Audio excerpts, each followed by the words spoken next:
but she is now 108 years old. We are glad to have you here. Now let's get down to business and start Terezin talk. What was the transportation like in Terezin? People who used the Terezin were crammed in a cattle cars with little or no food, water, and sanitation. We know that when people were imported to Terezin, they arrived at the train stations. They were forced to walk 2 kilometers to Terezin. Do you know what countries the 1,440 Jewish people were exported from to Terezin? Yes. A majority of them are from Czechoslovakia and from Germany, Austria, Holland, Hungary, Poland, and Denmark. Lots of varieties. Were any people ineligible to be deported from Terezin to any other concentration camps for any reasons? Yes, people who were too ill, over the age of 70, part of the ghetto staff, or part of the Jewish Council of Elders were not allowed to be deported from Terezin to any other camps. Speaking of the Council of Elders, what is that? The Council of Elders was a group of Jewish people elected upon the ghetto's inmates to make decisions about the camp. Jewish leaders had the task of making up deportation lists, distribution of food, providing housing, overseeing sanitation, and education in the ghetto. What a task. The first Jewish prisoners arrived at Terezin on November 24th, 1941. What would the new arrivals have to do before actually being part of Terezin? When the new arrivals arrived at Terezin, they'd have to all leave their luggage in a pack. Then they would go to a room nicknamed the sloughs by inmates. In the sloughs, they filled out registration and are placed on work skills. They're also given a medical examination. Then they went to a delousing room. In the delousing room, which delouse means like picked from lice and clean. While they were being deloused, Nazis would search through their luggage and steal money, jewelry, cigarettes, soap, and any other precious items. And they were allowed to steal whatever they wanted because they had the power of that. And after they were cleaned and deloused, they were housed. How were the people at Terezin housed? The housing was separated by gender. Women and children under age 12 were separated from the men and boys under age 12. At its most crowded, 50,000 prisoners were crammed into a place meant to hold 6,000 people. They were put in the barracks with 3-tier bunk beds, and every available floor space was used. What was the food like at Terezin? I know we explained in the newscast that inmates got fed coffee, turnip soup, a potato, and bread every day, but tell me more about the food. The prisoners of Terezin got fed 3 times a day. People who worked hard labor got the most food, and the elderly got the least. How did your grandmother survive by only eating very small portions of coffee, turnip soup, a potato, and bread every day? She once told me that she believed that men don't need food. Music is food, which music is very close to her, so I understand why she said that. Well, that is very interesting of her to say. Now, as we know, Terezin was a very cultural concentration camp. Could you tell us a little bit about Terezin's culture? Terezin's culture was very unique compared to other concentration camps. Terezin had many scholars, artists, writers, composers, painters, who organized intensive cultural activities including orchestras, operas, and theaters. What was one important performance inmates of Terezin presented? An opera called Brunnebar was performed at Terezin. This is a picture of the orchestra.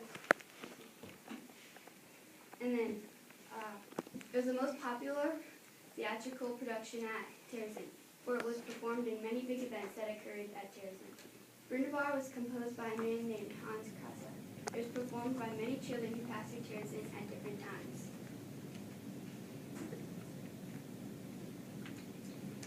And we're just going to show you a little clip of the performance they had.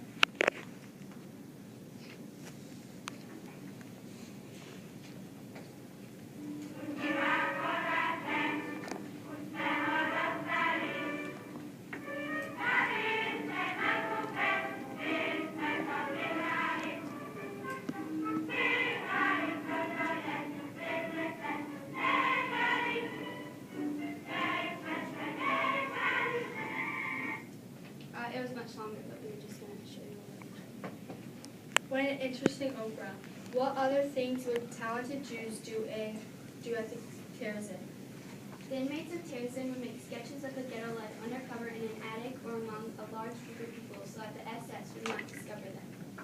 They drew drawings of many topics, including the search for food, people waiting to be deported, inhabitants being moved from one building to another, streets and buildings, and portraits of other inmates.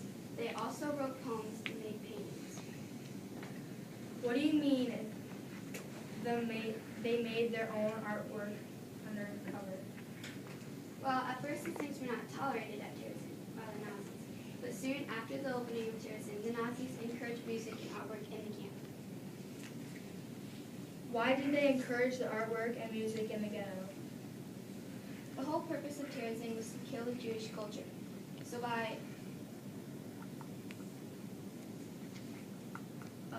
by taking inmates with musical or artistic talents, it would easily kill off the Jewish culture. Oh, I see now. So basically the purpose of Terezin was to get rid of the Jewish culture? Yes, and they did a pretty good job of it too. A total of 33,430 people died at Terezin, many of which were children and elderly people. A total of 16,832 people survived. Among the people imprisoned at Terezin, 10,500 were children 15 years and younger. Wow, that was unimaginable. Out of the 1,040 people who passed through Terezin, only 16,832 survived. Outstanding. Now tell me how Terezin came to an end. Well, the ending of Terezin started with an inspection from the Danish and International Red Cross on June 23, 1944. Tell me more. Why did the Red Cross inspect Terezin? The Red Cross inspected Terezin to get information on how people were treated at Terezin. The Germans wanted to keep Terezin open for war offers, so before the Red Cross visited Terezin, there was a beautification of the camp. What do you mean by beautification? This beautification was called the embellishment. The embellishment was to prepare for the inspection so that Terezin would pass the inspection. What do you mean by prepared? Preparation leading up to the inspection involved deporting thousands of Jews to other concentration camps so that the ghetto wouldn't seem too crowded. It also involved setting up fake bakeries, banks, sport fields, schools, and even merry-go-round to make the ghetto seem like a friendly place. Did all of this just to pass inspection? Yes, and they also performed the opera through the bar, and it had a soccer game going on in the camp square while the inspection took place. Also, they made a short film making Terezin sound like a nice place for old Jews to retire. In the film, they called Terezin a spa town to attract more people. And now we're going to show you a video of, it's called The Propaganda, and it's kind of like a commercial. They would show people to get people to want to go to Terezin. To make it all seem less overcrowded, the SS had created space by deporting several thousand inmates to Auschwitz. The film simply does not convey how the inmates really experienced life in these huts.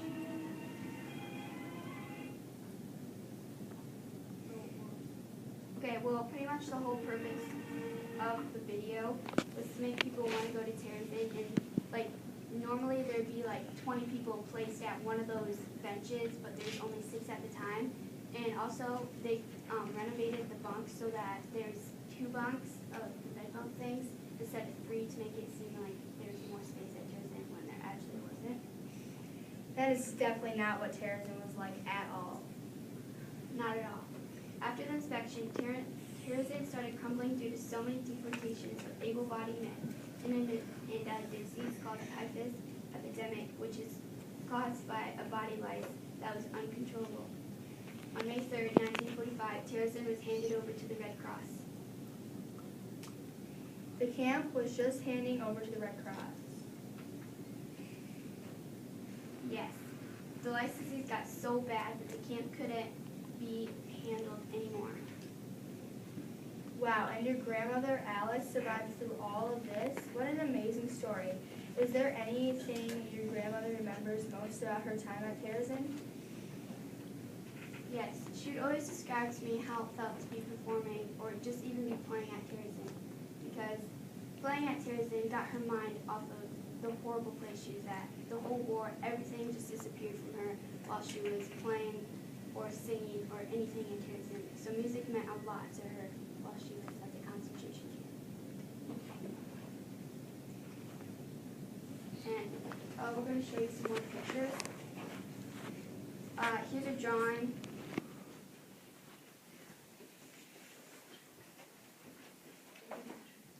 Yeah.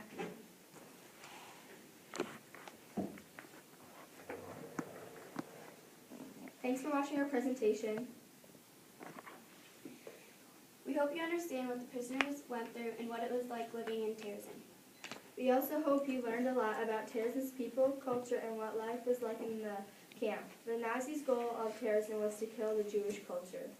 Terezin was a significant part of World War II because many talented Jews died or passed through this concentration camp. Although it wasn't a death camp, many people did die from diseases, malnutrition, torture, and other natural causes. Do you have any questions? Thanks, Uri.